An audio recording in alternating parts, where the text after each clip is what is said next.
anybody? Definitely. He was handing out flyers. When was this? About a week ago. I saw him a couple times. Did you take a flyer? He's pro-life, which sort of bothers me because I'm pro-choice. Wait, do you know where I can find one? Maybe on the ground? They were orange with black lettering. Good afternoon, everyone. Before we get started, I'd like to make a change to the council. Reverend Elias, your services are no longer needed.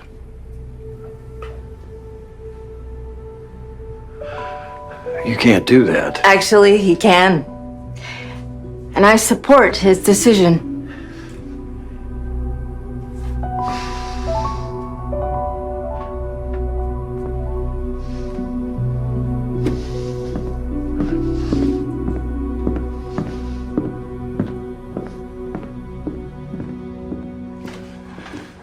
Shall we get started?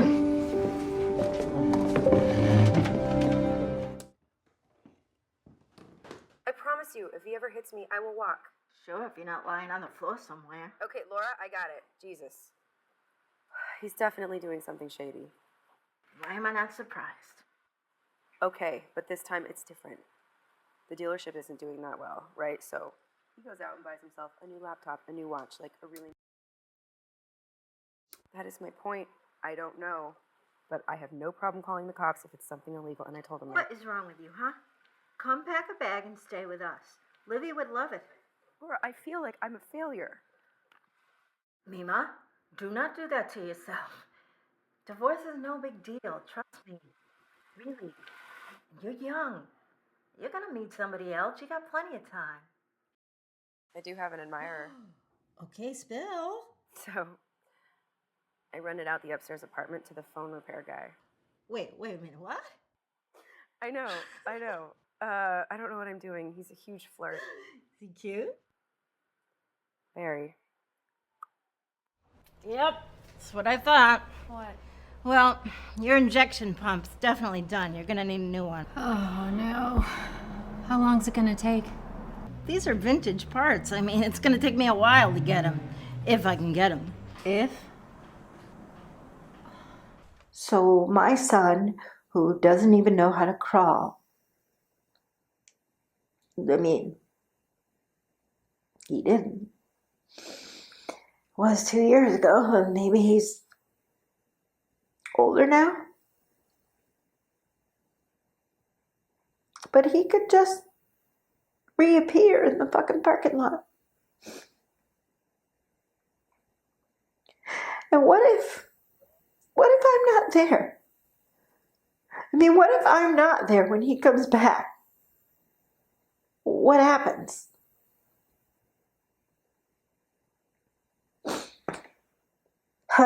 You think he even remembers me? I should stop. That's what my husband says. I need to stop, right? You say I utter madness and not sorrow. Thou art not holy to belie me so. I am not mad. This hair I tear is mine. My name is Constance. I was Geoffrey's wife. Young Arthur is my son, and he is lost. I am not mad. I would to heaven I were, then 'tis like I should forget myself. Oh, if I could, what grief should I forget? Preach some philosophy to make me mad, and thou shalt be canonized, Cardinal, for being not mad, but sensible of grief. My reasonable part produces reason how I may be delivered of these woes, and teaches me to kill or hang myself. I am not mad. If I were mad, I should forget my son. Or madly think a babe of clots were he. I am not mad. Too well I feel the different plague of each calamity. I only went swimming, tried to be good, kept off the streets like I knew that I should. I only went swimming, never thought I would drown. I only went swimming. I only went swimming. I only went swimming. It's cold and a long way down. It's cold and a long way down. It's cold and a long way down.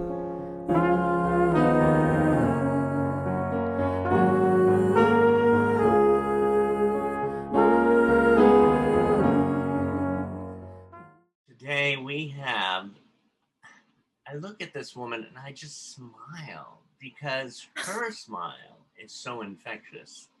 It's, she's an amazing actress. She is a disability inclusion consultant. She's an advocate. And boy, what a voice she has. She is a singer.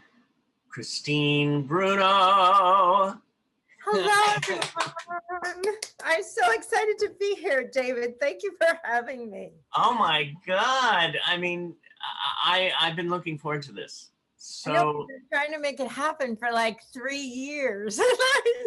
oh my God, right? Oh my God. So you're on the East Coast. I am, yeah. I'm in New York. Yeah. Snowy New York, snowy COVID-laden New York. Have you ever desired to move to the West Coast? Yes, I have. I lived in San Francisco for 5 years, did acting and also, you know, working a day job and that sort of thing, and did a ton of shows. Started teaching acting just about maybe 6 months or a year before I decided to move back to the East Coast. Yeah, my ex and I split up, and I lived in San Francisco for almost a year after we split up. Yeah. And then just decided to make the change and come back east to go to school, and have stayed here ever since. And tons of my friends in graduate school have moved to LA and, you know, to pursue their careers. And I sort of felt kind of the way I felt when I moved to New York. Right. I vowed that I wasn't going to move unless I was moving for something specific. So the fact that I was going to graduate school was really the impetus for me to move back to New York. I didn't want to just come back to the East Coast and sort of wing it and try to work as an actor. Yeah. I really wanted to have a plan, and I sort of have stuck to that in terms of moving to LA. Like if I got cast, you know, in a recurring on a TV show or some like fantastic opportunity came my way, I would absolutely entertain the move to LA. But because I have a mobility disability and I really haven't driven a car since we moved to San Francisco in 1990, because I gave up my car at that point. I gave it to my husband. I was like, I'm not prepared to handle all of these hills. Yeah. I feel like a confident enough driver to handle driving in the city of San Francisco. I sort of gave him the responsibility to drive, and I started taking public transit. And that's sort of been my trajectory to, like, if I ever left New York, I would want to go to a city where I could easily take public transit or make enough money to have, you know, to take Uber everywhere or have a driver or, you know, Yeah. that kind of pie in the sky stuff. So We might have been neighbors. I know. What area were you in? We lived for the first year and a half. We lived in the Western Addition on Golden Gate Avenue. Wow. I was going to this ACT's Summer Congress. Yep. And also doing a show. Yeah. Downtown. That's interesting because when I left San Francisco, I had done like 10 shows in a row, which was awesome. In San Francisco. Yeah, in San Francisco. Yeah, I worked a lot. I didn't work at like, you know, Berkeley Rep, or I did work at the Magic Theater for a while, not as an actor though. Yeah. But I worked, you know, at smaller theaters all over San Francisco. and someone from ACT came and saw a show that I did. I didn't know that they had come, but they approached me afterward and, and said, we'd really love for you to come and audition for the program. And I don't know, at the time, I wasn't feeling sort of the ACT gestalt, Oh yeah. because I was always, this is weird, but I was always taught in the sort of Stanislavski method from the inside out rather than the outside in. And the stuff that was happening at ACT was really hit or miss. And so I kind of went like, I don't know that I'm interested. And then this other opportunity for Actor Studio came along, and it seemed like a better fit. I don't know, like all these years later in retrospect, if I made the right decision or, Oh, I'll tell you right now you did. And I mean, don't get me wrong. I love ACT, and that experience for the 10 weeks that I had during the summer was, I mean, incredible. But what I'm saying, what I'm saying is watching your acting, watching your reels and your performances, and hearing even your singing and your voice, that when you were describing from the inside out, I could so see it. I'm so like drawn into your work. So thank you. Whatever path you took was there was no wrong path you took. It was all right. Yeah, that's really sweet of you to say. And it's you never know in this business. It's wherever it happens, it happens. Oh yeah, yeah. Yeah. Now, and my God, the Actor Studio. No, and I am lucky enough to actually be a member of the actual Actor Studio, which is great. I've been a member for about 20 years. It's an interesting mix of folks, as we know. Actors are an interesting bunch, and there's lots of volatility and and infighting, just like any sort of delicious and dysfunctional family. Yeah. Is there a certain memory that sticks out, whether good or bad, or something that's like, wow, from the Actor Studio? I mean, there's probably many, but if one just Sure. your mind. I think one of the things that sticks out for me is just this is a general thing, but like the pure dedication to the craft of acting.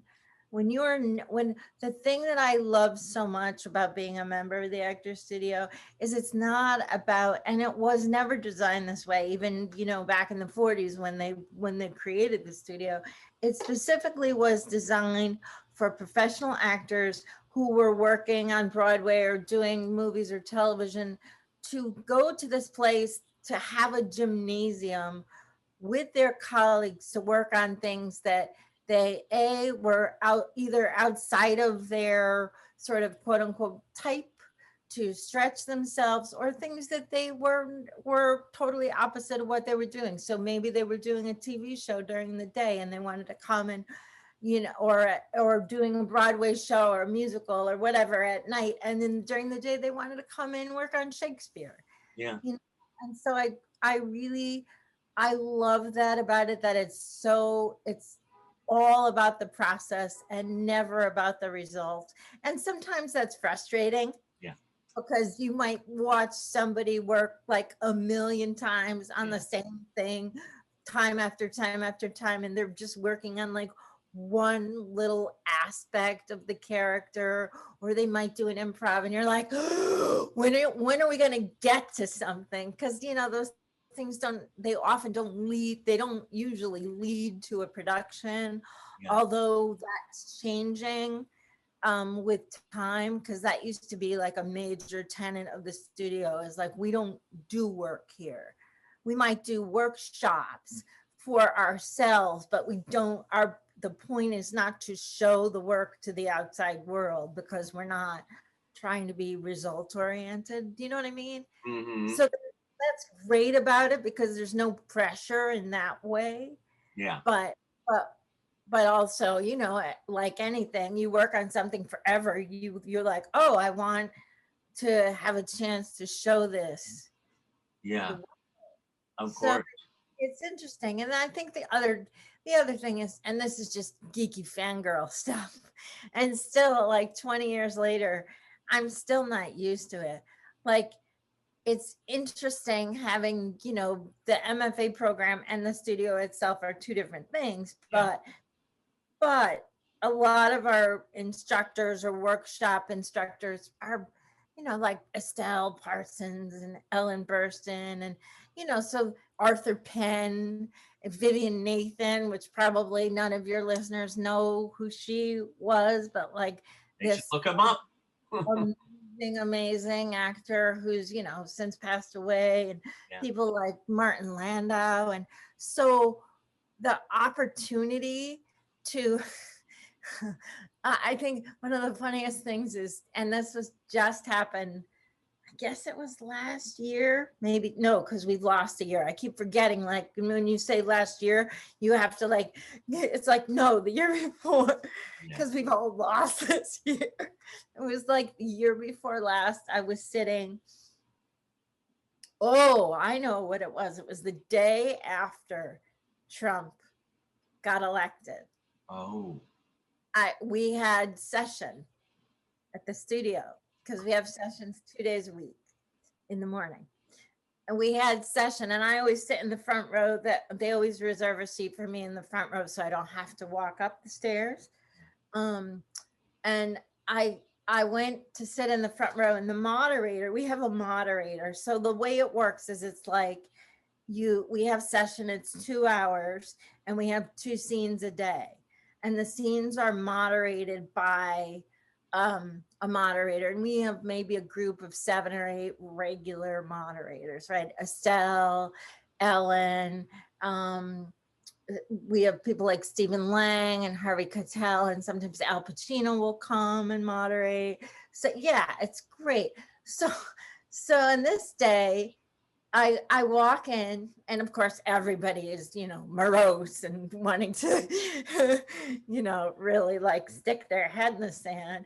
And I walk in and I sit down, and it's Alec Baldwin next to me moderating.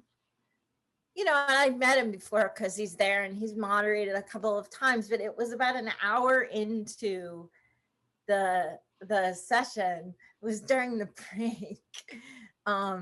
I just looked over at him and I was like, oh man, like, you are Alec Baldwin and you've been playing Donald Trump for a long time. And like, just thinking to myself, God, wouldn't it have been fantastic if, like, for this whole time it was Alec Baldwin in a Trump mask, and like, you know, and I just, oh my God. It was, you know, and it occurred to me that wow, I'm sitting next to Alec Baldwin, who's moderating, and I tend to be, as you can probably already see from this Zoom, I talk a lot with my hands, and I'm very animated. So if I'm watching work, it's hard for me to, like, not that I'm vocal, but you can obviously tell there's an energy coming off of me that I'm really. Yeah. Well, you put your whole being into it. I do. And I do the same thing with eating. You know, when I eat, I just really enjoy what I'm eating. And so you can usually tell. And so we were sitting watching a scene, and what happens is, after the scene happens, the moderator opens it up for comments from the members. Yeah. And then the moderator will speak after the members. And I usually don't say anything because there's so many, like, amazing legends, like, sitting there, and people, you know, I might say something if I really, really have something to say, but I'm not one of those people that comments all the time.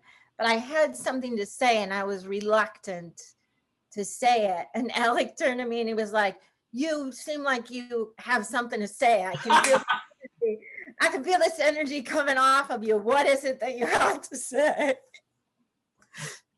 So that was an interesting. I love that. Yeah, that was. I mean, being an artist like this you do give off that energy, and if you're all in tune with each other, it's like, okay, I'm picking up on your energy here. And sometimes it's not good. because as I said, being Italian and being as direct as I am, sometimes I might not be having a good thing coming off of my energy, and I have to be careful. One time I got it's another actor studio story. One time I got a comment from one of my teachers who was a dear friend and a beautiful mentor, and she actually passed away 3 years ago.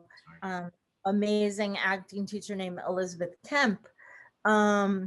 She, you know, the show Inside the Actors Studio? Oh, yeah.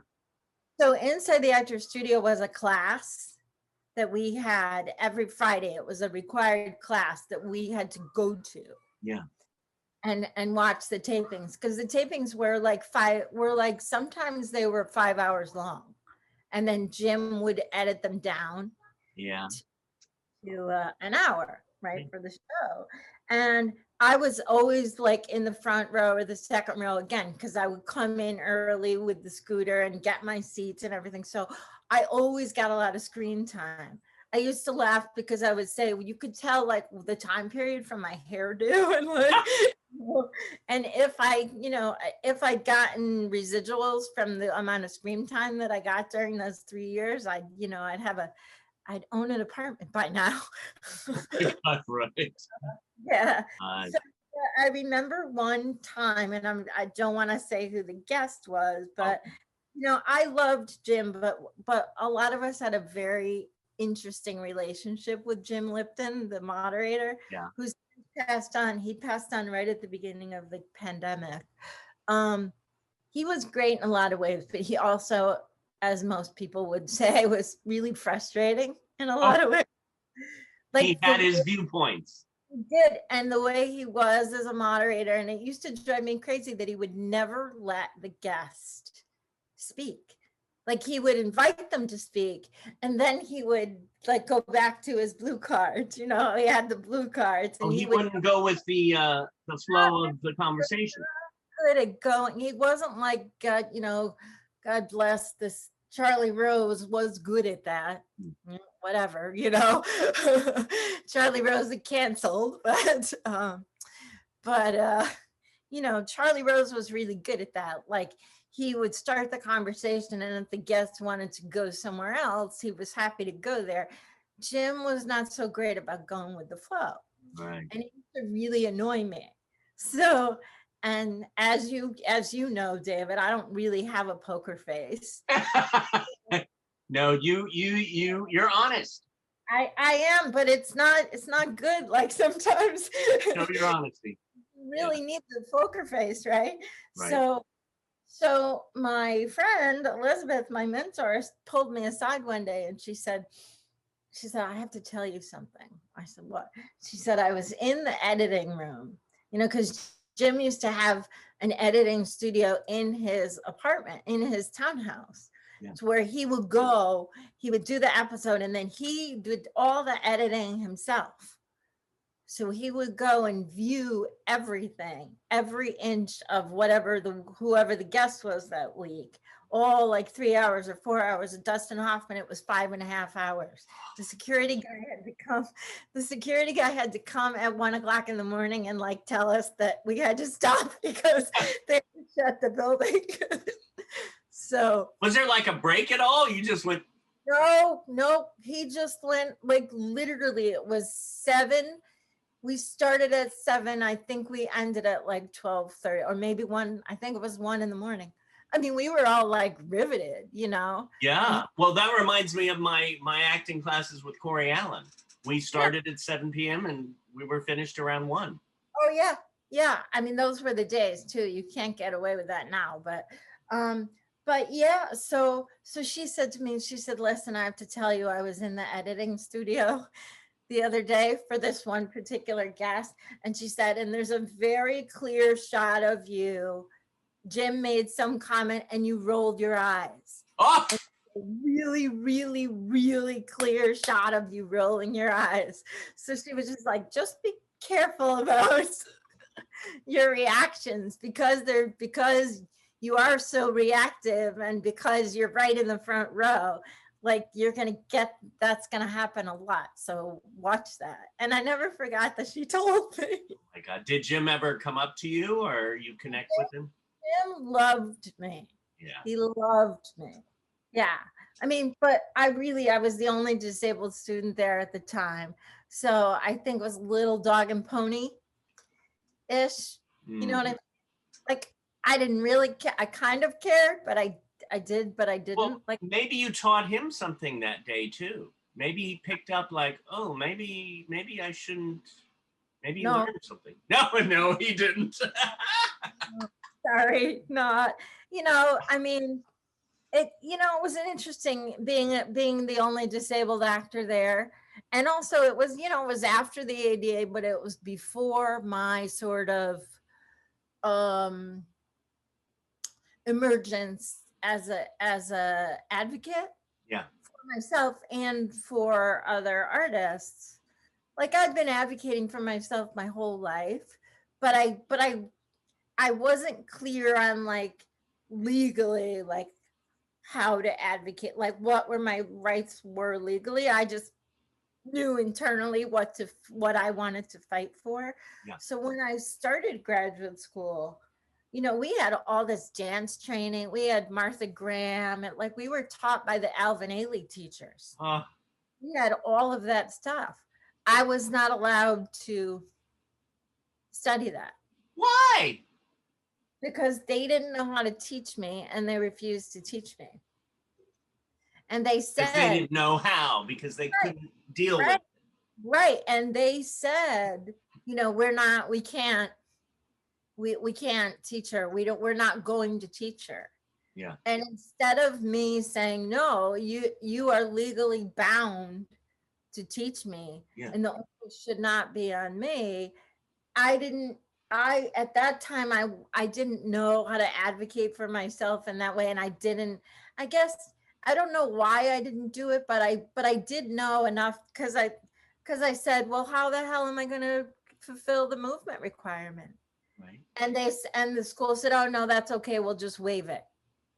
And I said, no, you won't waive it. I'm paying all this money. I'm going to get my money's worth.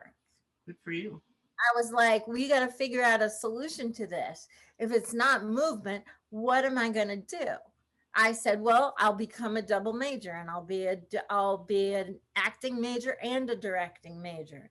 And so that is the way that I solved the problem. But then, you know, that kind of blew up in my face because after I did it, there were several people who wanted to do it. I was only in the second graduating class. So then people were like, whoa, I want to be an actor and a playwright, or I want to be an actor and a director.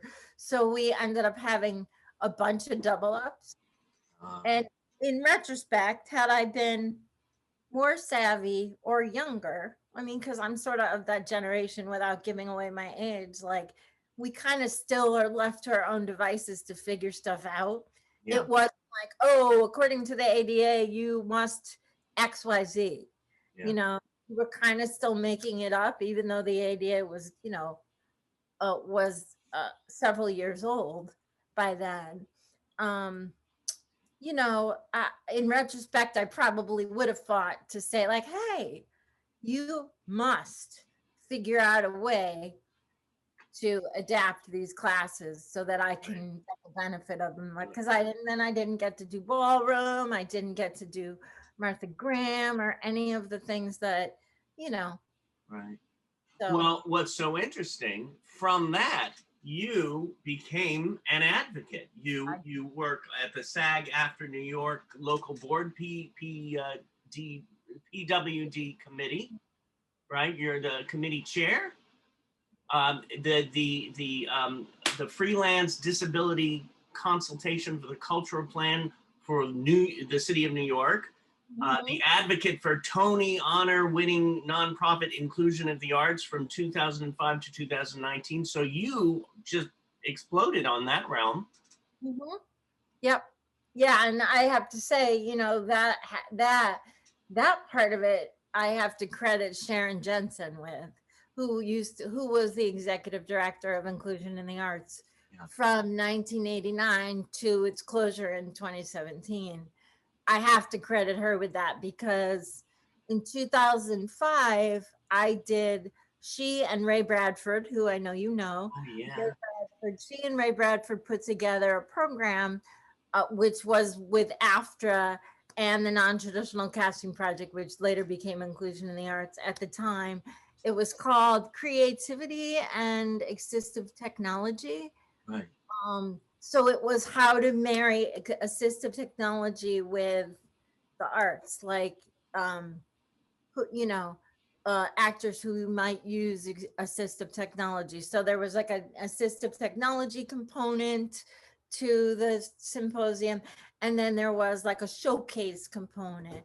It was like, so there were 3 scenes. So it was me and Pamela Sabah and Anita Hollander, who I know is a dear friend of yours and a dear friend of the community, also the national chair of the chair of the National PWG Committee. We did a scene from Agnes of God. Oh my God. I know. I would have loved to have seen that. And then there were 2 other scenes. And Sharon, after that presentation, approached me because I didn't know her. And she said, you know, I don't know what I did or what I said to you. Okay? No, I'm just taking you in.